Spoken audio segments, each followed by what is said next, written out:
Então, me chamo Paula Anacaone e eu sou tradutora de profissão, de formação também. E eu tenho uma editora na França que é especializada em literatura brasileira, que eu traduzo para o francês. E essa editora existe há 4 anos agora. Eu fiz essa editora porque eu podia traduzir em português. Porque eu, por enquanto, não imagino assim, publicar livros de uma língua que não entendo. Então, isso para mim é muito importante. E eu não seria editora se não fosse tradutora. Então, o ano passado, pela primeira vez, eu contratei um tradutor para fazer a tradução do Raymond Carreiro. Primeiro porque, bom, ele me pediu, eu tinha uma confiança total nele. E porque também eu não podia fazer tudo. Porque, por enquanto, eu estava sozinha desde o começo, então fazia de tudo. Tradução, publicação, comercialização. E agora eu contratei uma funcionária, primeira vez. E então espero que vai ajudar para ir para frente. A fundação da Anacaona foi o livro do Ferrez. Foi o primeiro livro que eu publiquei. E também eu li, foi o Paulo Lins que me aconselhou. Eu li em uma noite e quando eu acabei o livro eu pensei, puxa, esse livro eu vou traduzir e eu vou publicar. Porque antes eu trabalhava para outras editoras como tradutora. E esse livro eu decidi, não, eu vou fazer eu mesmo. E adorei esse livro e depois eu comecei a me interessar por essa literatura marginal, que eu achei super interessante. E me comovia muito a literatura marginal, os temas. E esse tema da marginalidade. Porque eu, apesar de não ser favelada, tem alguma raiva que eles têm, algum ódio que eles têm, alguma frustração que eles têm, que eu posso ter também. Na França, as pessoas ainda são muito conservadoras com o livro. E eu acho que, nesse sentido, o Brasil é muito adiantado. Vocês fazem capas muito originais, vocês fazem papel, tinta. Por exemplo, na França, eu nunca vi um livro com tinta que não seja preta.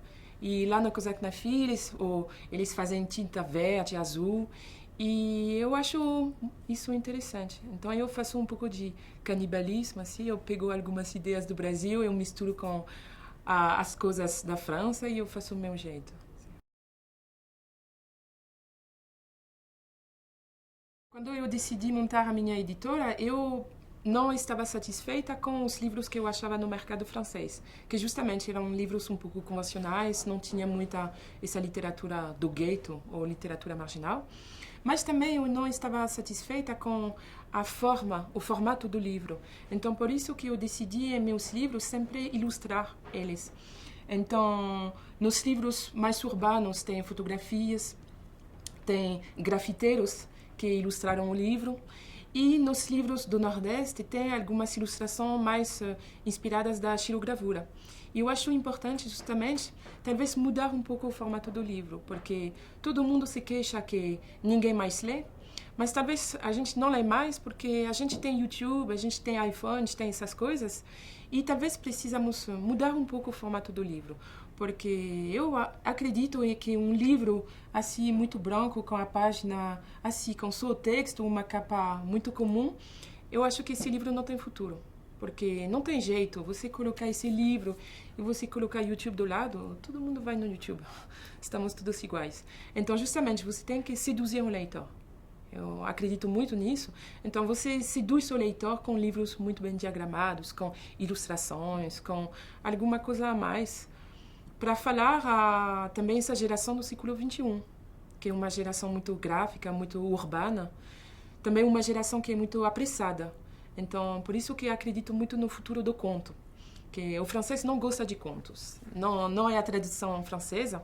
O francês gosta de romance assim, mas eu acho que justamente, talvez o conto pode ser o futuro, porque você vai no trabalho de metrô, são 8 estações, é um conto. Pronto. Porque até eu que leio muito, às vezes tem esse livro de 400 páginas e depois de 4 dias que você não leu, você volta no livro, não lembra mais, tem que voltar 15 páginas antes. Eu acho que o conto, ele corresponde muito bem com a nossa vida, que é muito agitada, muito... A gente faz muita coisa no mesmo tempo. O processo de trabalho, de seleção, é completamente artesanal. Às vezes eu penso seria melhor se eu fosse um pouco mais do marketing, essas coisas. Mas é completamente, eu leio um livro, gosto do livro, eu vou publicar. E muitas vezes foi assim. Por exemplo, eu publiquei o Marcelino Freire, Nossos Ossos, que eu li, assim, uma noite. E o dia seguinte mandei e-mail para ele e eu falei, tá fechado. O livro nem tinha saído no Brasil, mas eu falei, vou publicar na França. E foi assim para muitos livros. Então, por isso que muitas vezes eu falo, cada livro é um pouco meu filho. Eu vejo pelo menos uma vez por ano, os anos fartos 2 vezes. E eu fico aqui um mês, às vezes um pouco mais. E eu vou lá no Sebo, eu vou nas livrarias e escuto o que as pessoas dizem. E então é assim. E agora que eu sou um pouco mais estabelecida assim, claro que os agentes também têm um papel importante, porque eles já fazem uma pré-seleção. Então, por exemplo, eu tenho muito contato com os agentes da Europa, que estão na Alemanha, essas coisas, contato com os agentes que estão no Brasil. Então, é verdade que é uma facilidade, assim, esses agentes, mas eu faço questão também de não deixar de ir para o Sebo e de publicar um autor que ninguém conhece aqui. E isso para mim é muito importante, para não ficar nessa coisa porque os agentes literários do Brasil, eles vão me aconselhar autores da Companhia das Letras, da Record, da Planeta, essas coisas, tudo bem. Mas eu quero também autores um pouco mais marginais.